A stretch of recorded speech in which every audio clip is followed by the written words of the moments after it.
right. Hello, everybody, and welcome to another episode of Casual Caffeinated Conversations. I'm super excited because I'm joined by Dominic Vogel. And I'm sorry if I say your last name wrong, even though I just asked you to say it for me. Which is funny. You're in BC and you said it was nice and sunny there. And right now we're in Calgary and it's just really snowy and cold. And I wish I was there. The sunshine must be so nice to be able to get outside and enjoy everything. So tell me about your day so far. Well, first off, you got my name right, so I appreciate that, Krista. But the day's going well, still early in the day here. But yeah, like you said there, we're at least here in Vancouver, we're getting little hints of spring. I'm sure it's usually followed by another onslaught of rain, but for right now, I'll choose to revel in the sunshine. Yeah, that's awesome. We're going to do a game to start. So I'm going to say one word and you're to say the first word that comes to your mind. Are you ready? I'm ready. Okay, security. Needs to be done more often. Connection. Lifelong importance.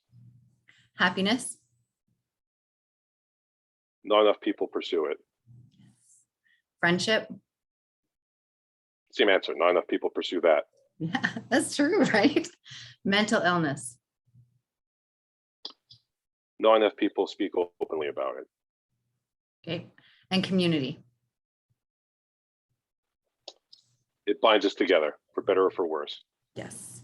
Now this one word answer. Why is mental health a hard, scary, uncomfortable topic to talk about? Stigma or stigmas. Good word. Now, this can be a long answer. How can someone ask for help when they don't know how? Oh gosh, Krista, that is a really good question.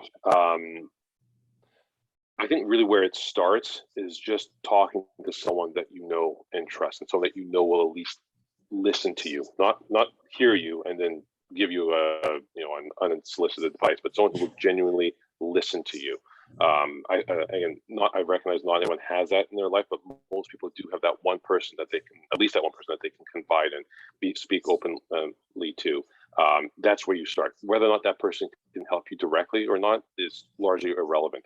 I find just start by unlocking those feelings and emotions in your body and getting those out into the universe. That will allow for those conversations to be heard, and for that healing process to begin, or at least that process where you can better learn who you are and why you're not limited by your mental illness. Now, do you think that it's important that when you're going to someone to talk about something that you tell them they need to listen? Because I find no matter who we are and we start talking about how we feel, automatically the other person or even ourselves, when we're listening, we automatically give advice, right? Mm-hmm. And I think it's the way we've been taught. So someone says, oh, I'm not feeling good, or they explain their situation. We automatically want to be like, we want to be the helpers. Mm-hmm. How do we stop people from being the helpers and giving unsolicited advice? And that's a really good point, Krista. And I think that's where I'd say starting off that conversation with almost like that, let's call it a disclaimer, saying that I'm here because I need someone to listen to me. I'm not looking for advice right now. I'm not looking for a response. I just need to be heard, right? I think, like exactly to your point there, a lot of us, when we have conversations with people, we're actually hearing to respond. Right? We're not programmed, at least not in recent times, to actively listen to someone and really understand what they're saying. Right? We're often just hearing to just respond to continue the conversation. Right? And I know I've defaulted into that many times, but understanding that you need to be able to focus on being an active listener, which is tricky, right? And I mean, we have to retrain ourselves to listen and not give advice. And we have to also retrain. We also have to train other people to listen. So it is about asking permission, right? Can I give you advice, or how can I help, within our conversations, and doing things like that would be really important. Okay, next, you want to introduce your son before we go on to the next question? That was James. For anyone who follows me on LinkedIn, they know who he is. He's a LinkedIn star. Okay, if you could change the narrative around one line or word, what would you change the narrative around? Oh gosh, that's a deep question for a Friday morning, Krista. I'd say that I'd like to change the narrative that because you have that illness, that it's a sign of weakness, right? A lot of people say, oh, yeah, that person is mentally weak because they have a mental illness. Mhm.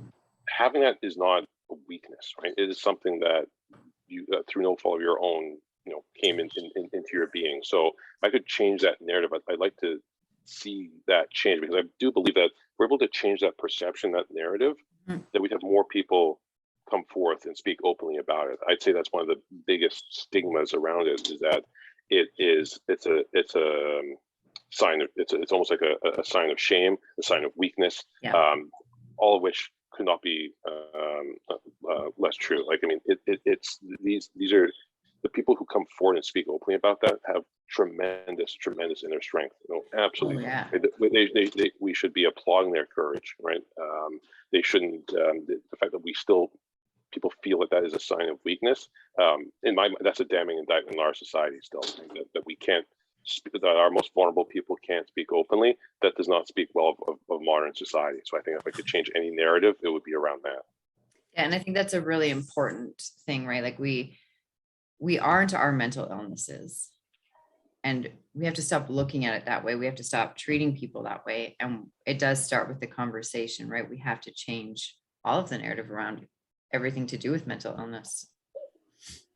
Last Exactly. question. My word for the year is action. What is your word?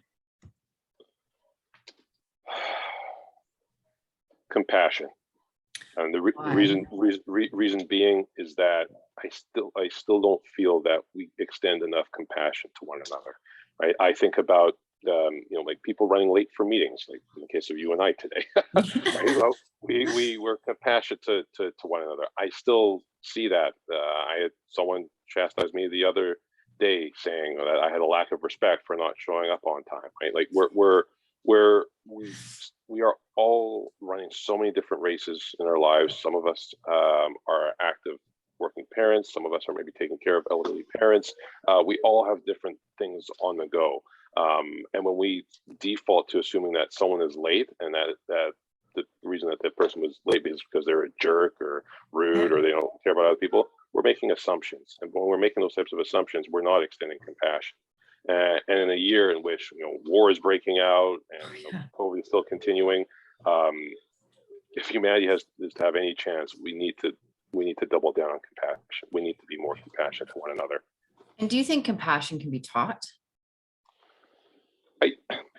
I do. I mean, I think it's a blend in which I do believe compassion is inside each and every one of us. It just in others it comes more naturally, in others it's more dormant.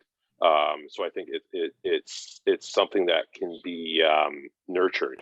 I'm not sure if I'd use the word taught, but I'll use the word nurture. I think it is an innate quality in all of us, but it needs its own DLC in order to truly be realized in individuals. And I think what's really interesting too is that when people are recipients of compassion, they're more likely to recognize that. Right. So, compassionate people who have an ecosystem of other compassionate people, right, that they tend to be more compassionate. Or someone who's not compassionate is suddenly dropped into a ecosystem of very compassionate people. They're more likely to realize that, what, I should be more compassionate. This is being extended to me. Why am I not extending it to others? Mm-hmm.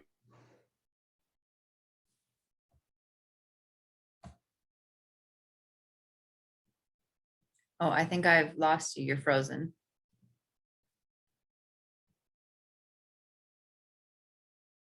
Are you still there? Can you hear me? Oh, there you are. Yeah. Yeah. This is good. This shows that it's real. that darn technology. Yeah. Yeah. I like compassion. I think more people, and that's why going back to changing the narrative, if we even look at just being late, right? We apologize all of the time for everything we do. And saying, instead of "I'm sorry I'm late," "Hey, thank you for waiting," changes the whole narrative around that one thing. And I think if we can change the narrative and bring in compassion, our whole society would be so much stronger and different, right?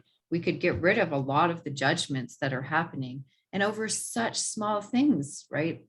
And you're right, making the assumptions about people is wrong when we could just ask the question, is everything, Absolutely.